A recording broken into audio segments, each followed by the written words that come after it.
দুঃখ ভারাক্রান্ত হৃদয়ে আজকে আমরা এখানে একসাথে হয়েছি, একত্রিত হয়েছি। প্রায় দেশ থেকে ৩৫০০ মাইল দূরে প্রবাসে এসেও আজকে আমাদের এই রকম পরিস্থিতিতে আমাদের একত্রিত হইতে হবে আমরা কখনো ভাবি নাই।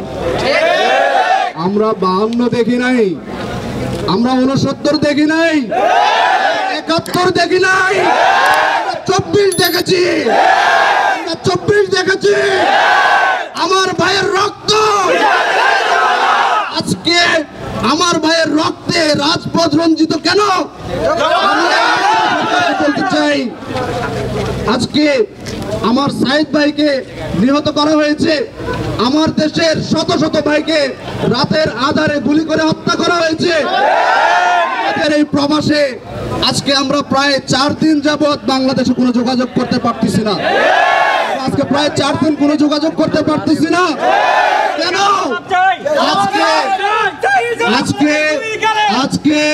আজকে আমরা রেমিটেন্স যোদ্ধারা বাংলাদেশের অর্থকে সচল রাখছি।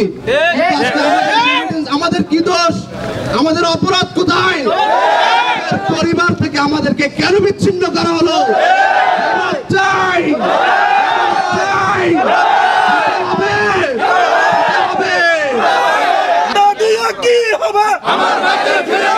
তোর কোটা তুই না, তোর কোটা তুই না, তোর কোটা তুই না, তোর কোটা তুই না। তুমি কে? আমি কে? তুমি কে? আমি কে? কে বলেছে? কে বলেছে? কে বলেছে? কে বলেছে? আমার ভাইয়ের রক্ত বিনা যেতে দেব না, আমার বোনের রক্ত বিনা যেতে দেব না, শ্রমিক ভাইয়ের রক্ত বিনা যেতে দেব না, ছাত্র ভাইয়ের রক্ত বিনা যেতে দেব না, আমার ভাইয়ের রক্ত বিনা যেতে দেব না, ছাত্র ভাইয়ের রক্ত বিনা যেতে দেব না, শ্রমিক ভাইয়ের রক্ত বিনা যেতে দেব না।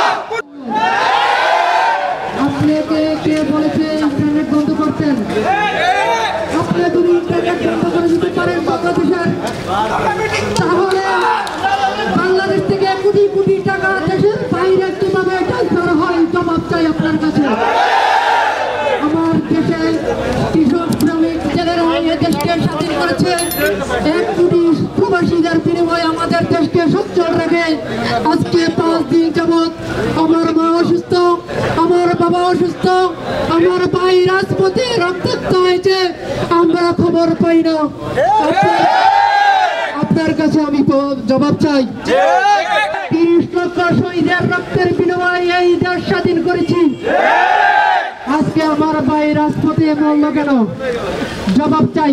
আমি প্রশাসনকে আমি স্পষ্ট বলতে চাই, জনগণের ট্যাক্সের টাকায় আপনার বেতন হয়, আমার টাকায় আপনার বেতন হয়, আপনি আমার ভাইয়ের উপর গুলি চালালেন কেন?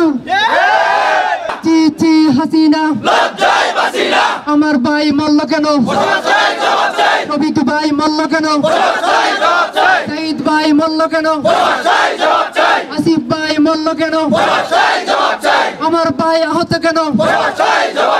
জবাব চাই, জবাব চাই। আমার ভাই মরল কেন?